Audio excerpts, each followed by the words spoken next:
सितंबर 2025 को चाइना में चीन और जापान युद्ध के अंत का 80th एनिवर्सरी सेलिब्रेशन किया गया, जिसके विक्ट्री परेड में चाइना ने करीब 1 घंटों तक अपने सबसे खतरनाक हथियारों के बेड़ा को दुनिया के सामने रखा। इस विक्ट्री परेड में शामिल होने के लिए दुनिया भर से कई सारे देशों के नेता आए हुए थे, जिसमें रशियन प्रेसिडेंट व्लादिमीर पुतिन और north Korean president Kim Jong Un भी शामिल थे। जहां दुनिया भर के सारे नेता अपने प्राइवेट हवाई जहाज से सफर करते हैं, वहीं नॉर्थ कोरियन तानाशाह किम जोंग उन कभी भी हवाई जहाज से सफर नहीं करते। अगर किम को कहीं जाना होता है तो वो हमेशा अपनी इस सीक्रेट ट्रेन में सफर करते हैं। तो आखिर किम जोंग उन दूसरे नेताओं की तरह हवाई जहाज से सफर क्यों नहीं करते? आखिर इस ट्रेन में ऐसी क्या खासियत है जो किम को इतना पसंद आता है? यहाँ तक कि इस विक्ट्री परेड में शामिल होने के लिए भी किम अपने इसी सीक्रेट ट्रेन से आए हुए थे।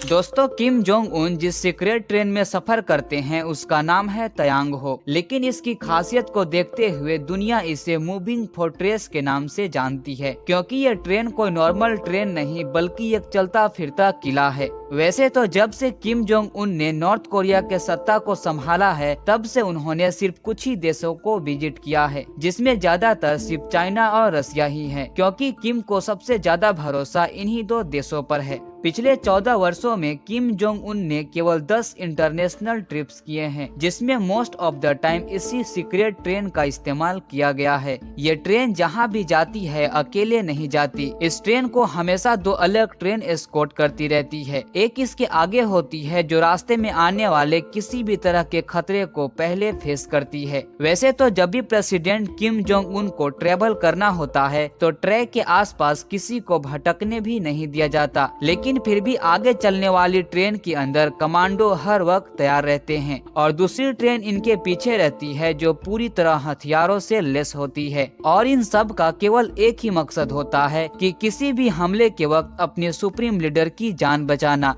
इसके अलावा इस ट्रेन में एक हेलीकॉप्टर भी होता है जो किसी भी इमरजेंसी के वक्त सुप्रीम लीडर को लेकर फरार हो सकता है। इसके साथ ही इस ट्रेन की सभी खिड़कियां बुलेट प्रूफ ग्लास से बनी हुई है। इसका छत और इसका निचला हिस्सा भी बम ब्लास्ट प्रूफ है। किम जोंग उन के ट्रेन में ये जितने भी एडवांस सिक्योरिटी सिस्टम लगे हुए हैं, इसकी वजह से ये सेफ तो काफी है, लेकिन इस वजह से ये ट्रेन काफी भारी भी है। यही वजह है कि ये train maximum 60 kilometre per hour की स्पीड से ही चल पाती है। जब भी प्रेसिडेंट की ट्रेन किसी स्टेशन से गुजरती है तो पूरे स्टेशन की लाइट को पहले ही बंद कर दिया जाता है। पूरे नॉर्थ कोरिया में अभी तक 20 ऐसे रेलवे स्टेशन बनाए गए हैं जहां केवल किम जोंग उन की ट्रेन ही जा सकती है। अपनी स्लो स्पीड के वजह से किम जोंग उन के ट्रेन को अपनी मंजिल तक पहुंचने में कई दिन लग जाते हैं। जैसे कि सितंबर 2023 में जब Kim Jong Un Russian president Vladimir Putin से मिलने रसिया गए थे तो उनको ये डिस्टेंस पूरा करने में 10 दिन लग गए थे। किम जोंग उन के सीक्रेट ट्रेन की इंटीरियर की बात की जाए तो इसके अंदर वो सारी चीजें मौजूद है जो किसी प्रेसिडेंट के घर और ऑफिस में होती है। जहां किम का अपना पर्सनल ऑफिस है जिससे वो अपने देश को चलाते हैं। इन सब के बावजूद भी इस ट्रेन की सबसे खास बात है यहाँ का रेस्टोरेंट। ट्रेन के अंदर भी किम जोंग उन के लिए हर तरह के खाने केवल उनके एक इशारे पर तैयार किए जाते हैं, जिसमें ज्यादातर चाइनीज, कोरियन, फ्रेंच और जापानीज डिशेज तैयार किए जाते हैं। सफर के दौरान अगर किम जोंग उन बोर होने लगते हैं तो उनके मनोरंजन के लिए ट्रेन में पर्सनल सिंगर और डांसर भी होते हैं। जब ट्रेन अपनी डेस्टिनेशन पर पहुंच जाती है या फिर बीच में ही कहीं किम को बाहर निकलना पड़ता है तो उस वक्त किम जोंग उन अपनी पर्सनल मर्सिडीज लिमोजीन कार का इस्तेमाल करते हैं, जो हर वक्त ट्रेन में भी उनके साथ होती है। इन गाड़ियों में सवार होकर ही प्रेसिडेंट बाहर निकलते हैं। ये सभी चीजें देखकर शायद आप भी यही सोच रहे होंगे कि आखिर किम जोंग उन की ऐसी क्या मजबूरी है कि वो हमेशा ट्रेन में ही सफर करना पसंद करते हैं।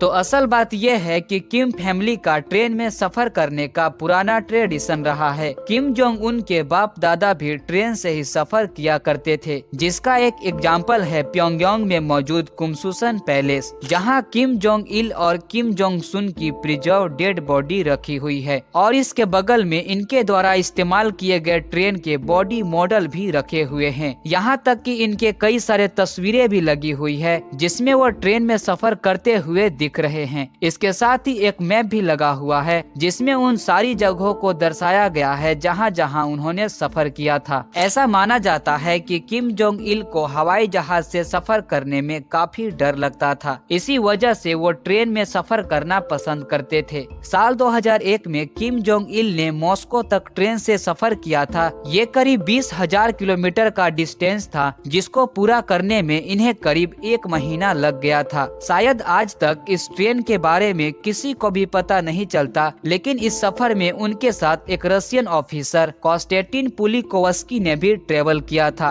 अपनी इस सफर के बाद उन्होंने एक किताब लिखी जिसमें उन्होंने इस ट्रेन की सारी फैसिलिटी को विस्तार से लिखा। इस किताब से पहले किसी को भी मालूम नहीं था कि नॉर्थ कोरिया का ये रॉयल ट्रेन अंदर से दिखती कैसी है। एक्सपर्ट का मानना है कि फैमिली ट्रेडिशन के अलावा भी किम जोंग उन का ट्रेन से सफर करने का एक और मकसद भी है कि वो अपने जनता को दिखाना चाहते हैं कि मैं यूएस प्रेसिडेंट की तरह एयरफोर्स 1 के मुकाबले कितनी सिंपलिसिटी में ट्रेवल करता हूँ। लेकिन असल में नॉर्थ कोरियन इस ट्रेन के बारे में ये कुछ भी नहीं जानते जो आप इस वीडियो में देख रहे हैं, क्योंकि नॉर्थ कोरिया में सोशल मीडिया जैसी कोई भी चीज एग्जिस्ट नहीं करती। एक और वजह भी है जिससे किम खुद को बहुत ज्यादा अनसेफ फील करते रहते हैं। नॉर्थ कोरिया में पिछले कई दशकों से डिक्टेटरशिप चलती आ रही है और कई दशकों से किम फैमिली इस गद्दी पर राज करती आई है। पर दिक्कत ये है कि किम जोंग उन इस गद्दी के आखिरी वारिस हैं, यानी कि उनके बाद उनका कोई बेटा नहीं है जो इस पोजीशन को संभाल सके। वैसे तो किम जोंग उन की एक बहन भी है जो शायद इसके बाद पावर को इस्तेमाल करने की कोशिश कर सके,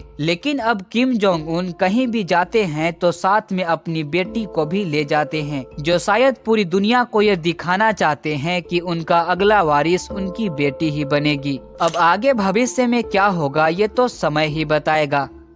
ये वीडियो कैसी लगी हमें कमेंट में जरूर बताइएगा और ऐसे ही इंफॉर्मेटिव वीडियो देखने के लिए इस चैनल को सब्सक्राइब भी जरूर कीजिएगा। मिलते हैं किसी नए वीडियो में किसी नए टॉपिक के साथ, तब तक के लिए जय हिंद।